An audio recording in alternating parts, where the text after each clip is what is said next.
start with the struggles you guys had offensively and the way you guys were able to battle through that and find a way to get this win. Definitely struggled on offense. It definitely starts with me, and I will be the first one to say that. I will be the first one to take the blame because the quarterback touches the ball every play, and for the majority of plays, has a big deciding factor on how the outcome of each play will be. And so, as an offense, we need to be better. We need to, go back and look at film and see what we can do better as a whole. But, overall, just happy to get the win, and I think it's a good testament that good teams really find a way to win, even when you're not playing at your best. Yeah, Sefo, this is one of those games that just, for whatever reason, seemed like you guys couldn't get out of your own way. Your defense, though, just continued to answer the bell time and time again. What can you say about, that unit having kind of saved the day today? Yeah, definitely. They played very well against Stanford. They played very well again against UCLA tonight. And it's just a testament of their hard work over the summer. I've went against those guys for a long time now, and I've seen them grow. And they're very good now, especially our secondary. I know they give up a couple deep passes, but, as a whole unit, they're doing really well at just carrying the team right now. And it's great for the team, but, I think if the offense can get firing on all cylinders, we can make it a lot easier on ourselves. So when you got knocked out of the game, what injury did you have? Did you have to kind of lobby your way to get back in the game, or was it just a minor injury? Sprained hangnail on my finger. No, I'm just kidding. It's just a little stinger. It's nothing serious, and I just wanted to make sure that I could be able to play and be able to go out there and do the same things, even though I wasn't really playing that well at that time. Sefo, you guys just won your 7th game, which means you will finish over 500 no matter what. Does that mean anything to you? It does. With all the negatives that tonight brought, and with the amount of negativity on offense especially, it's great to be 7-2. It's a lot better than being on the opposite end, 2-7, and just trying to fight for respect. And so there's a lot to learn from this game, but to be able to keep going in the right direction, no matter how small of a step, is always a great thing to see. Sefo, just wondering, it's one thing to struggle on offense, but just wondering as a leader on the team, what you kind of thought of the sloppiness, the turnovers, and maybe some of the 15-yard penalties after the whistle, what you might say to the guys about some of that stuff. It's sloppy.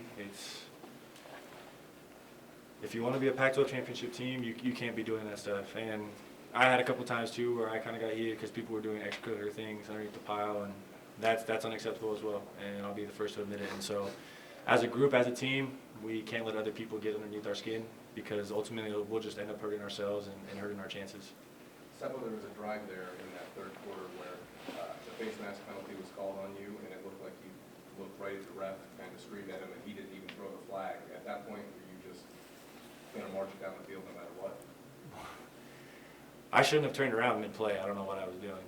But, yeah, I think it was just a spark, because a lot of them have been jawing, a lot of them have been doing extracurriculars, and we were too, but it's just trying to give our defense a chance to rest and trying to give ourselves some breathing room, because we know how well we can play, and we just haven't produced as an offense in the last few games, and that's really frustrating, especially given the way we were performing in the beginning of the season. So we'll go back and look at the film and see what we have to do, because we definitely have to be better if we want to continue going upwards. As you mentioned, it is 2 games in a row. Why do you think that this is happening to you guys? Do you think teams are catching up to you guys? They're figuring you guys out, and you guys need to adjust somehow? I think it comes down to execution. Tonight was just sloppy, just pure sloppy. There's nothing that UCLA did that was mind-blowing to us. Against Stanford, we really moved the ball up and down the field, just a matter of punching the ball, and kind of like last year at UCLA. And so it's a different thing every week, and a big thing that we say is do your 111, and I don't think that we're doing that on a consistent basis, and that's why we're really struggling. And like I keep saying, it starts with me. I'll take all the blame, all the fire. It's not the coach's fault. It's not the O-line's fault. It's my fault. How much of the offensive funk do you think is due to the bye week? 0. I just think that as a unit, we need to come out there and be able to execute. It doesn't matter what front they put up. It doesn't matter what coverage they run. We just have to execute and be able to adjust on the fly. And we're really, struggling in the last 2 games to be able to do that. And it's really frustrating, but we'll go back on film and look and see what we can do to be better against, I think it's Arizona next week. With the discipline and the sloppiness, how concerned are you about kind of where the team is and maybe how they respond? I'm not worried. We'll fix it.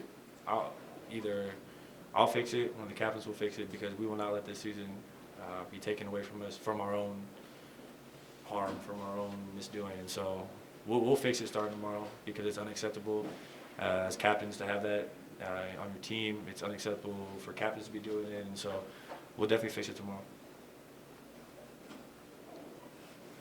Just wondering, when the offense is having a little trouble, what the relief is like when you see Ellsworth make a play like that on special teams to put you guys ahead by 10? It's probably the first time I smiled all night, to be honest, to see someone make a play like that. And I think the closest we'd been to a punt return since I've been here was Spruce last year against USC. And so to kind of see a big play on special teams, which hasn't really been our strong point this year, was a really big lift for the team to see that, and to kind of give ourselves a bigger cushion and have not so much stress on the defense. Although you guys struggled offensively, Phillip was pretty special tonight. Can you talk about how much he kind of kept you guys going offensively, not only running the ball, but 11 catches and making some good plays in the passing game? Yeah, definitely. I think that UCLA, in that fact, actually did it a little differently, because we expected them to run with some of those shorter passes. And since they didn't want to go out there, I'll just keep feeding Phil the ball. He's a good playmaker in space, and to be able to be playing at a high level on a consistent basis is great to see. And he's been kind of battling some things, and so to see him go out there and perform at that level is great to see. Any last questions for Sefo? Thanks, guys. Do you